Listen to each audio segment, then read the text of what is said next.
वज़ीर-ए-आज़म शहबाज शरीफ की दौरे तुर्की की। शहबाज शरीफ 2 रोज़ा सरकारी दौरे पर तुर्की रवाना हो गए। शहबाज शरीफ और सदर उर्दवान इस्तांबुल शिपयार्ड में पाक बहरिया के तीसरे PNS खैबर का इफ्तिताह करेंगे। शहबाज शरीफ ने रवानगी से कबल ट्वीट में लिखा, अपने भाई तैयब उर्दवान की दावत पर तुर्की रवाना हो रहा हूँ। तुर्की का दौरा अपने घर में रहने जैसा ही है। मजीद लिखा, तीसरे मुलजिम कार्वेट जहाज का इफ्तिताह पाक तुर्क दिफाई ताउन का मजर है। आपको बताएं कि शहबाज शरीफ 2 रोज़ा सरकारी दौरे पर तुर्की रवाना हो गए हैं। शहबाज शरीफ और सदर एर्दवान इस्तांबुल शिपयार्ड में पाक बहरिया के तीसरे PNS खैबर का इफ्तिताह भी करेंगे। शहबाज शरीफ ने रवानगी से कबल एक ट्वीट भी किया है जिसमें उनकी जानिब से लिखा गया है कि अपने भाई तैयब एर्दवान की दावत पर तुर्की रवाना हो रहा हूँ। तुर्की का दौरा अपने घर में रहने जैसा ही है। मजीद ये भी लिखा कि तीसरे मुलजिम कार्वेट जहाज का इफ्तिताह पाक तुर्क दिफाई ताउन का मजहर है। और अभी आपको ये बताएं कि कयास आराइयाँ दम तोड़ गई हैं। जनरल सैयद आसिम मुनीर नए आर्मी चीफ और general Sahir Shamshad Mirza chairman joint chiefs of staff committee बन गए हैं। सदर ममलिकत ने वज़ीर आज़म की जानिब से भेजी गई समरी पर दस्तखत भी कर दिए। जनरल आसिम मुनीर और जनरल साहिर शमशाद ने सदर और वज़ीर आज़म से अलग अलग मुलाकातें भी की। जनरल साहिर शमशाद मिर्जा 27 नवंबर और जनरल आसिम मुनीर 29 नवंबर से जिम्मेदारियां संभालेंगे।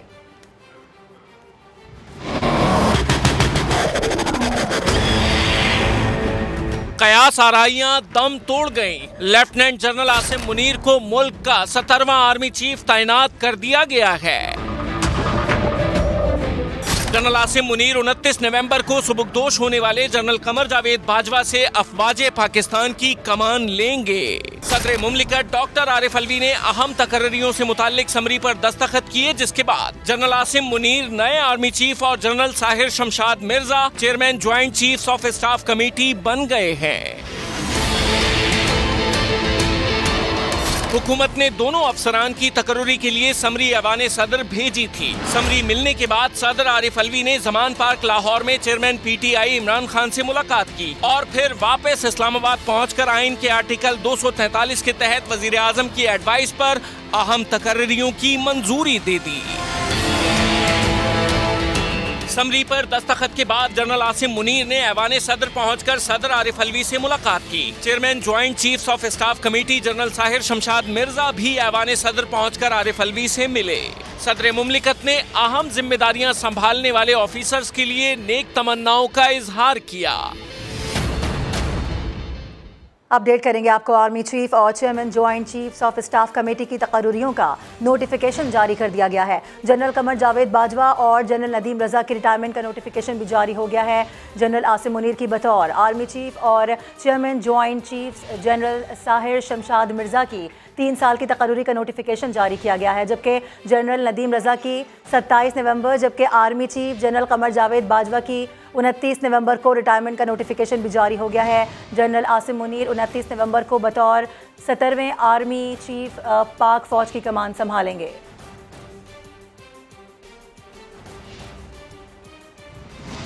समरी फौरी मंजूर न की तो रियासत के लिए मुश्किल होगी। सदर मुमलिकत doctor Arif Alvi PTI chairman Imran Khan को कायल करते रहे।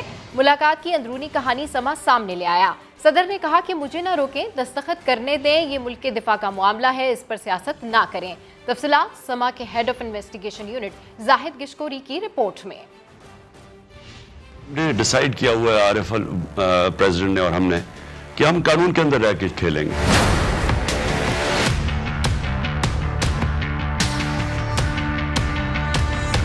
नए सिपा सालार की तैनाती से मुताल्लिक इमरान खान की खेलने की ख्वाहिश पूरी न हो सकी। सदर पाकिस्तान डॉक्टर आरिफ अलवी इमरान खान के आड़े आ गए। सदर की इमरान खान से मुलाकात की अंदरूनी कहानी समा सामने ले आया है। 44 मिनट तक होने वाली बैठक में सदर मुमलिकत पार्टी सरबराह को समरी पर फौरी दस्तखत करने के लिए कायल करते रहे। आरिफ अलवी ने इमरान खान से कहा कि आप मुझे ना रोकें, समरी पर दस्तखत कर लेने दें, कानून के अंदर रह के खेलेंगे। सदर अलवी ने इमरान खान पर वाजे किया कि वो एक लम्हे के लिए भी ताखीर नहीं कर सकते, न ही आईनी तौर पर समरी को मुस्तरद किया जा सकता है। आरिफ अलवी ने इमरान खान को बताया कि वो वजीर आजम की एडवाइस को नजर सानी के लिए भी नहीं भेजेंगे। डॉक्टर आरिफ अलवी ने इमरान खान को याद दिलाया कि वो आर्म फोर्सेस के सुप्रीम कमांडर हैं। समरी को फौरी तौर पर मंजूर न किया गया तो रियासत के लिए मुश्किलात हो जाएंगी। ये मुल्क की दिफा का मसला है, इस पर सियासत न करें, सियासत के लिए और मौके मिल जाएंगे। जराए बताते हैं कि इमरान खान इस दौरान खामोश बैठे रहे, उन्होंने कोई राय नहीं दी। मीटिंग में मौजूद शाह महमूद कुरैशी, असद उमर और फवाद चौधरी समेत दीगर रहनुमाओं ने भी सदर की राय से इत्तेफाक किया। और एक शख्स की झूठी अना की तस्कीन के लिए सदर ममलिकत ने जो तरीका निकाला ये उनके मनसब को जेब नहीं देता। वज़ीर दाखिला राना सनाउल्लाह की तनकीद program red line with Talat में गुफ्तगू करते हुए कहा, सदर अब बुरी तरह से एक्सपोज हो चुके हैं। इमरान खान से मुलाकात के लिए सदर ममलिकत ने वज़ीर आज़म का जहाज भी इस्तेमाल किया। झूठी अना है जिसकी तस्कीन के लिए प्रेसिडेंट साहब ने जो ये तरीका निकाला, उनके मनसब से तो ये मुताबिकत नहीं रखता था। सदर मुमलिकत का जाना इमरान खान के पास फवाद चौधरी का प्रेस कॉन्फ्रेंस करना स्क्रिप्ट या तवक्कुआत में था या आपके ख्याल में ये अनहोनी थी? मेरा ख्याल है कि ये घटियापन था, अहमकाना जो है ये रवश थी। अफसोस है कि इस आईनी ओहदे पे फाइज आरिफ अलवी साहब हैं, उन्होंने इससे पहले भी खैर इसकी कोई पासदारी नहीं की। आज वो बहुत बुरी तरह से जो है वो एक्सपोज हुए। उन्होंने इशारतन ये बात की थी कि मैं इस तरह से जाऊंगा और उसके नतीजे में जो है ये मामला रिजॉल्व हो जाएगा। जहाज़ तो प्राइम मिनिस्टर का ही था जो उन्होंने और फौरी तौर पे उनके लिए अरेंज किया। बता के गए थे कि जब वो वापस आएंगे तो ये मामला तय हो जाएगा। ये अंडरस्टैंडिंग जो है वो किसी न किसी जगह पे ये मौजूद थी। इसाक डार साहब जिस रोज मिले थे उस रोज भी उन्होंने यकीन दहानी करवाई थी। उन्होंने ये कहा था कि मैं इसको नहीं रोकूंगा। तब्दीली ये है कि इमरान खान साहब और PTI ये भूल जाए कि उनको मौजूदा इस्टेब्लिशमेंट जो है उनको इलेक्शन की डेट लेके देगी। उन्होंने इलेक्शन की डेट लेनी है तो ये सियासतदान बने, सियासतदानों के साथ आगे बैठे। Army chief general Qamar Javed Bajwa के अहले खाना की टैक्स मालूमात लीक होने का मामला, इब्तदाई रिपोर्ट के बाद इनलैंड रेवेन्यू के 2 अफसरान को बरतरफ कर दिया गया। मजीद तफसीलात जानते हैं शकील अहमद से। जी शकील अहमद, अपडेट कीजिए। एक deputy commissioner inland revenue Asif Nawaz Warraich हैं और दूसरे deputy commissioner inland revenue Zahoor Ahmed हैं। इन पे इल्जाम जो है वो साबित हुआ है कि इनके जो सिस्टम से डाटा लीक हुआ, दोनों अफसरान के लॉगिन और पासवर्ड जो है वो मुय्यना तौर पर डाटा लीक का जरिया बने। वजीर खजाना इसाक डार को 24 घंटे का टाइम दिया गया था कि इंक्वायरी करें। इस मामले की आर्मी चीफ की तरफ से भी शिकायत की गई थी। उसके बाद उन्होंने जो है वो एक कमेटी बनाई थी, इंक्वायरी कमेटी। उन्होंने अपनी तहकीकाती रिपोर्ट इब्तिदाई दे दी है, उसमें दोनों अफसरान के नाम शामिल हैं और वजीर खजाना इसाक डार को FBR हुकाम ने भी आगाह कर दिया इस बारे में और अब इनको बरतरफ कर दिया गया है। और मजीद तहकीकात जो जारी हैं और अगर इनके साथ और लोग भी मुलव्वस हैं उनका भी पता चलाया जाएगा। ठीक है, अपडेट करने के लिए शुक्रिया। और अभी खबर यह है कि गलती तस्लीम करना फैसल वावदा के लिए सूदमंद साबित हुआ है। सुप्रीम कोर्ट ने ताहयात नाअहली ख़त्म करके नाअहली की मुद्दत 5 साल कर दी है। अदालत ने इलेक्शन कमीशन और हाई कोर्ट के फैसले कलअदम करार दे दिए हैं। फैसल वावदा को अपना इस्तीफ़ा फौरी चेयरमैन सेनेट को भिजवाने का हुक्म दे दिया गया है। अदालत ने फैसल वावदा के खिलाफ इलेक्शन कमीशन और हाई कोर्ट के फैसले कलअदम करार दिए और फैसल वावदा को अपना इस्तीफ़ा फौरी तौर पर चेयरमैन सेनेट को भिजवाने की हिदायत की है। जबकि आपको बताएं कि चीफ जस्टिस ने रिमार्क्स भी दिए हैं जिसमें उनकी जानिब से कहा गया है कि आप 3 साल तक अपनी गलती पर डटे रहे, गलत बयानी पर डटे रहे। आपको शर्मिंदा करने के लिए नहीं बुलाया गया। अरकान को बेतौकीर करने का कोई इरादा नहीं। नामजदगी और डिक्लेरेशन के बारे में अवामी नुमाइंदों को संजीदा होना पड़ेगा।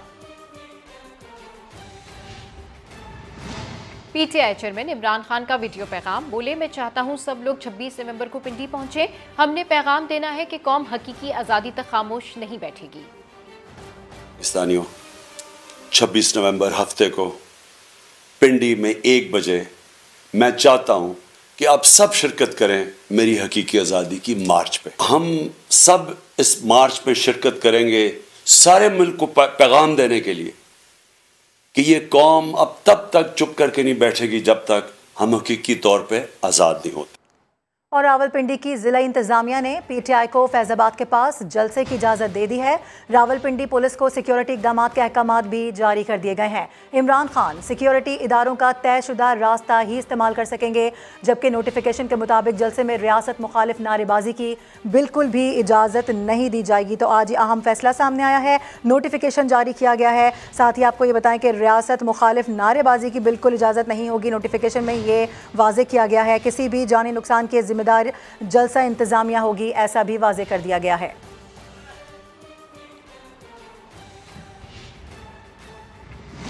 जलसे से एक दिन पहले मरी रोड को रावलपिंडी के शहरियों पर तंग कर दिया गया। इलाका इकबाल पार्क के करीब कंटेनर लगाकर रास्ते बंद होने से शहरी परेशान है।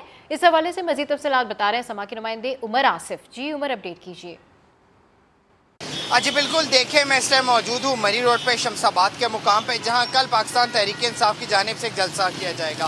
तहरीक इंसाफ को जो ज़िला इंतज़ामिया है उसकी जानिब से बाज़ाब्ता मंजूरी तो मिल गई है इस जलसा करने की, लेकिन जलसों की तैयारियां करते करते उन्होंने शहर में जो मौजूद लोग हैं उनके लिए शदीद मुश्किलात खड़ी कर दी हैं। जो शमसाबाद आर्ट्स काउंसिल का मुकाम है उससे करीब कंटेनर लगा दिया गया और डाइवर्जन्स लगा दी गई हैं, और से जो एक जानिब है रोड की, मरी रोड की, वो इस टाइम चल रही है। शहरियों के से जब हमारी बात हुई तो उनका यही कहना था ना वो स्कूल टाइम पर पहुँच पा रहे, ना ऑफिस टाइम पर पहुँच पा रहे। लोगों ने अस्पताल जाना था इलाज कराने के लिए, वो भी बर वक्त वो पहुँच नहीं पा रहे। तो इमरान खान साहब जो है अपने जलसे और धरने जो भी हो किसी मैदान में जाके करें, ताकि जो आम शहरियों की ज़िंदगी है वो बिल्कुल तकलीफ में ना पहुंचे। दूसरी जानिब अगर तैयारियों की बात की जाए तो मरी रोड पे एक बड़े इलाका है जो 6 रोड फ्लाईओवर से शुरू होकर शमसाबाद से कुछ आगे तक जाता है, जहां LED लाइट्स लगा दी गई हैं, कंटेनर ला के रख दिया गया है। गुज़िश्ता शब यहाँ पे जो जनरेटर्स है वो भी पहुँचा दिए गए, और जो अल्लामा इकबाल पार्क है उसमें भी जो कारकुनान हैं जो यहाँ पे आएंगे उनके लिए टेंट लगा दिए गए। ठीक है उमर आसिफ, बहुत शुक्रिया आपका। एक और अहम खबर, वजीराबाद में पीटीआई मार्च पर फायरिंग की तहकीकात करने वाली जॉइंट इन्वेस्टिगेशन टीम ने एक मरतबा फिर काम रोक दिया है। इसकी मज़ीद तफसीलात जानते हैं समा के नुमाइंदे जहांगीर खान से। जी जहांगीर खान, क्या वजूहात सामने आई हैं? अरे पीटीआई मार्च पर फायरिंग की तहकीकात करने वाली जॉइंट इन्वेस्टिगेशन टीम एक मरतबा फिर मुतराज़े होगी, और इससे मुतराज़े होने की वजह यह है कि जो इसके कन्वीनियर है जो कि सीसीपी लाहौर से गुलाम महमूद डोगर, वफाकी सर्विस ट्रिब्यूनल ने कल उनकी मुअत्तली का नोटिफिकेशन दोबारा से बहाल कर दिया है, और ऐसी सूरत हाल में कानूनी वायरिंग के मुताबिक जॉइंट इन्वेस्टिगेशन टीम जो है वो मजीद काम नहीं कर सकती। और ऑन ग्राउंड भी देखा जाए तो अभी भी जितने भी जॉइंट इन्वेस्टिगेशन टीम के जो मेंबरान हैं उनको हिदायत मिलना आर्जी तौर पर बंद हो गई है, काम आर्जी तौर पर रोक दिया गया है, क्योंकि जॉइंट इन्वेस्टिगेशन टीम के जो कन्वीनियर है गुलाम महमूद डोगर, वफाकी सर्विस ट्रिब्यूनल ने उनकी मुअत्तली का नोटिफिकेशन बहाल करने के बाद 5 दिसंबर को उनको दोबारा तलब किया है। वफाकी हुकूमत की जानिब से उनकी मुअत्तली 5 नवंबर को अमल में लाई गई थी, जिसके बाद वो सर्विस ट्रिब्यूनल में गए थे और सर्विस ट्रिब्यूनल ने उनकी मुअत्तली के ऊपर अमल दरामद रोक दिया था। लेकिन गुज़िश्ता रोज दोबारा से नोटिफिकेशन जारी किया गया कि उनकी मुअत्तली का नोटिफिकेशन है उसको बहाल कर दिया जाए। तो अभी आर्जी तौर पर काम जो है वो रोक दिया गया। अपडेट करने के लिए शुक्रिया। वज़ीर दिफा ख्वाजा आसिफ ने एक बार फिर कबल अज़ वक्त इलेक्शन का इम्कान मुस्तरद कर दिया। समा के प्रोग्राम नदीम मलिक लाइव में गुफ्तगू करते हुए कहा कि मई में इलेक्शन नहीं हो रहे, असेंबली की मुद्दत पूरी होगी। आप देखते हैं कि फर्स्ट वीक ऑफ मई में इलेक्शंस हो जाए? मई जो अगली है या नहीं जी, ऐसा कोई प्रोग्राम नहीं है। प्रोग्राम तो यह है कि 13 अगस्त को असेंबली डिसॉल्व होगी, उसके बाद जो है 60 दिन या 90 दिन के अंदर इलेक्शन होगा। फुल टर्म पूरी करेंगे, उसके बाद 60 रोज की जो मुद्दत है उसके मुताबिक इलेक्शन होंगे या 90 रोज? There is absolutely no demand, ना वक्त की डिमांड है, ना कोई पॉलिटिकल डिमांड है, ना कोई और डिमांड है कि वक्त से पहले इलेक्शन करवाए जाएँ। ये स्वाबदी जो है ये हमारी कोलिशन गवर्नमेंट की है, कोलिशन पार्टनर्स की है, वो जो डिसाइड करेंगे एक माकूल वक्त जो है अगर पहले कराना चाहेंगे उस पर करा लें, नहीं तो आइन की एक बंदिश है उसके ऊपर डेट पे हो जाएंगे। जबकि लीगी रहनुमा कैप्टन रिटायर्ड सफदर कहते हैं कि जब भी मुल्क तरक्की करने लगता है इमरान खान पांव पकड़ लेता है। 2013 में चीनी सदर ने पाकिस्तान का दौरा करना था, इस वक्त भी साजिश की गई। आज सऊदी अरेबिया के जो प्राइम मिनिस्टर है वो आना चाह रहे थे और एक धरना दे दिया, पाकिस्तान की तरक्की का फिर पिया घूमने लगा था, उसको रोक दिया। एक बहुत बड़ी रिफाइनरी इस मुल्क में लग रही थी, उसको रोक दिया। अमदाद आ रही थी, उसको रोक दिया। ये एक सोची समझी पाकिस्तान की मईशत के ख़िलाफ़ साजिश हो रही है। जब मईशत टेक ऑफ करने लगती है, इमरान खान टेक ऑफ कर लेते हैं और फिर कभी टांग पकड़ के बैठ जाते हैं और कभी डॉक्टर के पास दांत दिखाने चले जाते हैं या डॉक्टर ख़ुद उनके पास आ जाता है दांत चेक करने के लिए। ये एक साजिश है, इस साजिश को बेनकाब किया जाए। और अभी आपको बताएं कि साबिक कप्तान वसीम अकरम की किताब सुल्तान में अहम इंकशाफात। लेजेंडरी फास्ट बॉलर ने सलीम मलिक को खूब लताड़ा, कहा सलीम मलिक उन्हें गुलाम समझते थे। पहले टूर में सलीम मलिक ने उन्हें जूते और कपड़े साफ करने का हुक्म दिया। और मजीद क्या कुछ इंकशाफात किए गए हैं, हमारे साथ हमारे नुमाइंदे मौजूद हैं, हुज़ैफा खान, उनसे जानते हैं। हुज़ैफा, ये तो बड़े सनसनीखेज किस्म के इंकशाफात किए गए हैं, तो आप ये बताइए कि सलीम मलिक की जानिब से क्या इस पर कोई मौक़िफ़ सामने आ सका है अभी तक? जी मारूफ, देखें साबिक कप्तान वसीम अकरम जिन्होंने अपनी ज़िंदगी के ऊपर एक किताब लिखी है, सुल्तान इसका टाइटल है। 26 नवंबर को 16 नवंबर को ऑस्ट्रेलिया के अंदर इसकी लॉन्चिंग की तकरीब हुई है। न सिर्फ सलीम मलिक बल्कि दीगर साबिक खिलाड़ियों पर भी बड़ी तनकीद की गई है। इस किताब में इब्तदाई तौर पर यह बात सामने आई कि वसीम अकरम ने नशे की यानी कोकेन के हवाले से ही बात की, लेकिन इस वक्त जो हम ब्रेक कर रहे हैं खबर वो ये है कि उन्होंने सलीम मलिक के बारे से ये कहा कि जब न्यूजीलैंड का पहला टूर हुआ और सलीम मलिक उनके रूममेट थे तो उन्होंने उनसे कपड़े साफ़ करने का हुक्म दिया, उनको गुलामों की तरह ट्रीट किया। और वसीम अकरम ये लिखते हैं कि वो एक सेल्फिश और मनफी इंसान है। सलीम मलिक ने उनको इब्तिदाई दौर में बहुत सताया। साथ साथ चेयरमैन पीसीबी रमीज़ राजा पे भी बड़ी तनकीद की, कहा कि रमीज़ राजा इस वजह से टीम में खेलते थे या इस वजह से रुतबा रखते थे क्योंकि उनके वालिद कमिश्नर थे और वो जो है HSN कॉलेज से पढ़े थे। साथ साथ उन्होंने ये भी कहा कि रमीज़ राजा स्लिप के अंदर कैचेस छोड़ते ज़्यादा थे और पकड़ते कम थे। तो साबिक कप्तानों के हवाले से, साबिक खिलाड़ियों के हवाले से इस बुक में अहम इंकशाफात किए गए हैं। वसीम अकरम ने पाकिस्तान क्रिकेट बोर्ड के स्ट्रक्चर के ऊपर भी बात की है कि पाकिस्तान क्रिकेट बोर्ड के अंदर जागीरदारी चलती है, रानास का दौर चलता है, अकमल का दौर चलता है। और हाल के हवाले से भी बात की कि जो इस वक्त भी खिलाड़ी खेल रहे हैं उसमें काफ़ी सारे खिलाड़ी जो है वो साबिक कप्तानों के भांजे हैं, भतीजे हैं, बेटे हैं। तो इस निज़ाम के ऊपर भी बात की और साथ साथ जिन खिलाड़ियों के साथ खेला। जावेद मियादाद के हवाले से वसीम अकरम का ये कहना था कि मुझे क्रिकेट में लाने वाले साबिक कप्तान जावेद मियादाद थे। उन्होंने उन्हें पैड्स फराम किए, उन्हें नेट में से स्पॉट किया और पाकिस्तान टीम तक लेकर आए। तो साबिक कप्तानों पे, साबिक खिलाड़ियों पे जहां तनकीद की, वहीं साथ साथ जावेद मियादाद के काफ़ी मुतारिफ नज़र आए। उनका कहना था कि अगर जावेद मियादाद ना होते तो वो शायद पाकिस्तान के लिए ना खेल पाते। लेकिन सलीम मलिक के हवाले से काफ़ी गुस्से में नज़र आए, बहुत स्ट्रेट फॉरवर्ड बातें लिखी कि उन्होंने गुलामों की तरह ट्रीट करा, सफाइयाँ करवाई उनसे और जब भी वो उनको मदद की ज़रूरत होती तो सलीम मलिक ने उनकी एक ना सनी। और चेयरमैन पीसीबी के हवाले से भी ऑल्दो बहुत अच्छे दोस्त नज़र आते हैं लेकिन बड़ा कैटेगोरिकली लिखा है कि उन्होंने बैटिंग तो इतनी अच्छी नहीं थी लेकिन वो स्लिप में सिर्फ इस वजह से खड़े हो जाते थे कि उनके ताल्लुकात थे, उनका एक रुतबा था टीम के अंदर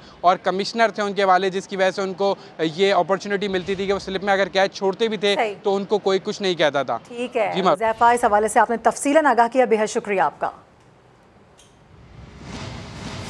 बुलेटिन में आगे दिखाएंगे, जगमगाता सितारा डूब गया। और अभी आपको ये बताएं कि लाहौर में फ़िज़ाई आलूदगी के गहरे बादल छट न सके। आलूदा तरीन शहरों की फहरिस्त में लाहौर आज भी सरे फहरिस्त है। महकमे मौलियात अभी तक स्मोक का सद्देबाब करने वाले अनासर को कंट्रोल करने में नाकाम रहा है। मजीद तफसीलात जानते हैं समा की नुमाइंदा आयशा अता से। जी आयशा, अपडेट कीजिए। जी बिल्कुल, माह नवंबर जैसे जैसे इख्तिताम की जानिब जा रहा है वैसे वैसे लाहौर में जहरीली धुंध नुमा स्मोक के बादल भी जो है वो गहरे होते जा रहे हैं। आज भी लाहौर का एयर क्वालिटी इंडेक्स जो है वो 408 रिकॉर्ड किया जा रहा है, जो कि मजमूई एयर क्वालिटी इंडेक्स और ख़तरनाक हद तक बढ़ चुका है। और ना सिर्फ पाकिस्तान बल्कि दुनिया भर में आज भी लाहौर का शुमार जो है वो आलूदा तरीन शहरों की फहरिस्त में हो रहा है। दूसरे नंबर पर जो है वो शहर काई, जबकि तीसरे नंबर पर भारत का शहर जो है वो दिल्ली बताया जा रहा है। इसी तरह लाहौर का पोश इलाका जो है गुलबर्ग, यहाँ पर एयर क्वालिटी इंडेक्स जो है वो इस वक्त 580 रिकॉर्ड किया जा रहा है। अपडेट करने के लिए शुक्रिया आशा। और अभी आपको बताएं कि इस वक्त ख्वाजा आसिफ कौमी असम्बली में इजहार ख्याल कर रहे हैं। बहुत सारे इलाकों में, बल्कि बेशतर इलाकों में ये फसल जो है वो मिस हो जाएगी और उससे ग़िज़ाई किल्लत भी जो है, फूड शॉर्टेज जो है, फूड सिक्योरिटी जो है वो ख़तरे में पड़ जाएगी। महर साहब की बातें बिल्कुल दुरुस्त हैं, इससे कोई इनकार नहीं कर सकता, चाहे वो फेडरल गवर्नमेंट हो या सूबाई हुकूमत हो, कि इस आफत के जो शिकार हुए हैं हमारे शहरी जो हैं उनके साथ जो है सलूक जो है या उनको कंपनसेशन जो है या उनको इमदाद जो है वो बिला तफरीक मिलनी चाहिए। किस इलाके से ताल्लुक़ रखते हैं, किस पार्टी से ताल्लुक़ रखते हैं, किस सूबे से ताल्लुक़ रखते हैं, ये तफरीक जो है कतई तौर पे नहीं होनी चाहिए। दूसरी बात यह है कि ये ऐसे मामलात में हमारी हुकूमत जो है वो कतई तौर पे कोई सियासी तरजीहात के ऊपर जो है काम नहीं कर रही, लेकिन मैं ये शिकायत जो है ज़रूर वज़ीर आज़म साहब तक और काबीना में पेश करूँगा कि ये ग्रीवेंसेस हैं जिन इलाकों में, वहाँ पे सूबाई हुकूमत अव्वलीन उनका फ़र्ज़ है और उसके बाद जो है वफाकी हुकूमत का भी फ़र्ज़ है कि वो ये तफरीक जो है अगर हो रही है तो उसको दूर करें। जनाब वाला, ये इस वक्त सबसे बड़ा ख़तरा एक और आफत का है कि ये लोग खुले आसमान के नीचे बैठे हैं। सर्दियाँ शुरू हो गई हैं, इन सर्दियों में उनका रात गुजारना, दिन तो चलें कहीं रो धो के गुजर जाएगा, रात गुजारना जो है वो एक बहुत बड़ी आजमाइश होगी उन लोगों के लिए भी, और सबसे बड़ी आजमाइश जो है हुकूमत की होगी। हुकूमत की ये जिम्मेदारी है कि सर्दी बढ़ने से पहले पहले जो है उन लोगों के ऊपर छत जो है उनको मुयस्सर आ सके। तो ये सारी बातें मैंने बगौर सुनी हैं और मैं रिक्वेस्ट करूंगा अपने भाइयों से, अपने कोलिशन पार्टनर से, अपने कुलीग से कि मेयर साहब की जो शिकायतों का जायज़ा लें, या कहीं और भी शिकायतें हैं उनका जायज़ा लें, बलूचिस्तान में हैं, सिंध में हैं, दोनों जगह जो है जायज़ा लें। केपी में जो हुकूमत है उसका। आपको बताएं कि कौमी असम्बली में इस वक्त ख्वाजा आसिफ इजहार ख्याल कर रहे हैं, जिसमें उनका कहना है कि सैलाब ज़दगान को बिला तफरीक इमदाद मिलनी चाहिए। मुतासरीन की मदद सूबाई हुकूमतों का अव्वलीन फ़र्ज़ है। एक बार फिर से आपको बराह रास्त लिए चलेंगे। कौमी असम्बली ख्वाजा आसिफ इजहार ख्याल कर रहे हैं। जो बार बार बात कर रहे थे मेयर साहब, वो एक हकीकत है, हमारी एक आईनी हकीकत है कि जिस तरह रिस्ट्रिक्ट हो गया हुआ है सूबा जो है, वफाक जो है आइनी तौर के ऊपर अपने इख्तियारात के लिहाज से, वो तो एक आइनी हकीकत है। उसमें तो we have to operate through the provincial governments. वफाक जो है डायरेक्टली ऑपरेट नहीं कर सकता, इमदाद कर सकता है, असिस्ट कर सकता है, और इंशाल्लाह करेंगे। और मैं यकीन दिलाता हूँ कि ये मसला जो है ना, मैं शाह साहब से खुद बात करूँगा। मैं मेरे जो भाई यहाँ पे पीपल्स पार्टी के बैठे हुए, मैं उनसे भी दरख्वास्त करूँगा कि वो शाह साहब को जो है बजाय अपने फोल्ड में लेके आए, शाह साहब को अपने फोल्ड में लेके आए, उधर ना बैठे, शाह साहब इधर बैठे आए ताकि। थैंक यू जी, बहुत शुक्रिया मेहर साहब जी। मोहतरमा किशोर जहरा साहिबा। सलाम मुतासरीन के हवाले से ख्वाजा आसिफ इजहार ख्याल कर रहे थे। कराची में एक और नौजवान बेरहम लुटेरों के हाथों जान से गया। पशीर के रिहायशी समीउल्लाह का कज़न भी वाक़े में जख्मी हुआ। ज़िशान मुग़ल रिपोर्ट करेंगे। कराची में दंदनाते हुए डाकुओं ने एक और शहरी की जान ले ली। फेडरल बी एरिया में सगीर सेंटर के करीब 6 मोटरसाइकिल सवार डकैती के लिए आए और मज़ाहमत पर फायरिंग कर दी, जिसके नतीजे में होटल का मुलाजिम और पशीन का रिहायशी समीउल्लाह जाम हक जबकि उसका कजन जख्मी हो गया, जिसे अस्पताल मुंतकिल कर दिया गया। भाई चोरों ने मुझे मारा है, डकैत आए थे, फायर कर रहे थे, बस यही हुआ। क्या हुआ, मेहमान उधर गए हुए थे। अच्छा जी, उसी तरह लूटमार हुई जी। पुलिस ने जाए वकुआ से 9mm पिस्तौल के 4 खौल तहवील में लेकर तहकीकात शुरू कर दी हैं। मंगल की रात लाइन्स एरिया में डाकुओं की फायरिंग से जख्मी होने वाला हुजैफा गुज़िश्ता रोज जाम हक हो गया था। हुजैफा मैट्रिक का तालिबे इल्म और बूढ़े बाप का वाहिद सहारा था। रवां साल के दौरान कराची में डकैती मज़ाहमत पर जाम हक अफराद की तादाद 91 हो गई है। दूसरी जानिब सुपर हाईवे मदीना कॉलोनी और शाह फैसल में पुलिस मुकाबले के दौरान 2 जख्मियों समेत 3 मुलजिमान को गिरफ्तार कर लिया गया है। कैमरा टीम और साथी रिपोर्टर शाहनवाज कादरी के साथ ज़ीशान मुगल, समा, कराची। Welcome back. आपको बताएं कि मिजाह का बहुत बड़ा नाम पाकिस्तान टेलीविजन का जगमगाता सितारा डूब गया। लेजेंडरी फनकार इस्माइल तारा 73 बरस की उम्र में इंतकाल कर गए। वो गुर्दों के मर्ज में मुब्तला थे।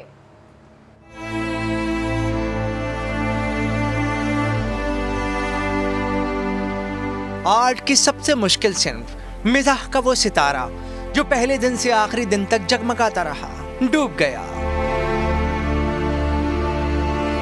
इस्माइल तारा एक ऐसा फनकार कि जिसका लहजा, तंज और टाइमिंग हमेशा कमाल पर रही। फनकारों की नस्लें बदल गईं, मगर न इस्माइल तारा का मिजाह पुराना हुआ और न ही अदाकारी का मयार बदला। किसने फोन किया? फोन किसने किया? किसने फोन? सारी दुनिया में ऐसे फनकार उंगलियों पर गिने जा सकते हैं जो ब्लैक एंड व्हाइट स्क्रीन पर भी रंग भरते रहे और रंगीन स्क्रीन पर भी मुस्कुराहटें बांटते रहे। इस्माइल तारा 16 नवंबर 1949 को लाहौर में पैदा हुए। 1964 में फन की दुनिया में कदम रखा। पाकिस्तान टेलीविजन, ड्रामा, फिल्म और स्टेज पर फन का उम्दा मुजाहिरा किया। टीवी कॉमेडी सीरियल 50-50 से शोहरत की बुलंदी पर पहुंचे। उन्होंने साथी फनकार माजिद जहांगीर के साथ मिलकर बहुत सी अक़सात तहरीर भी की। इस्माइल तारा को 5 बार निगार अवार्ड से नवाजा गया।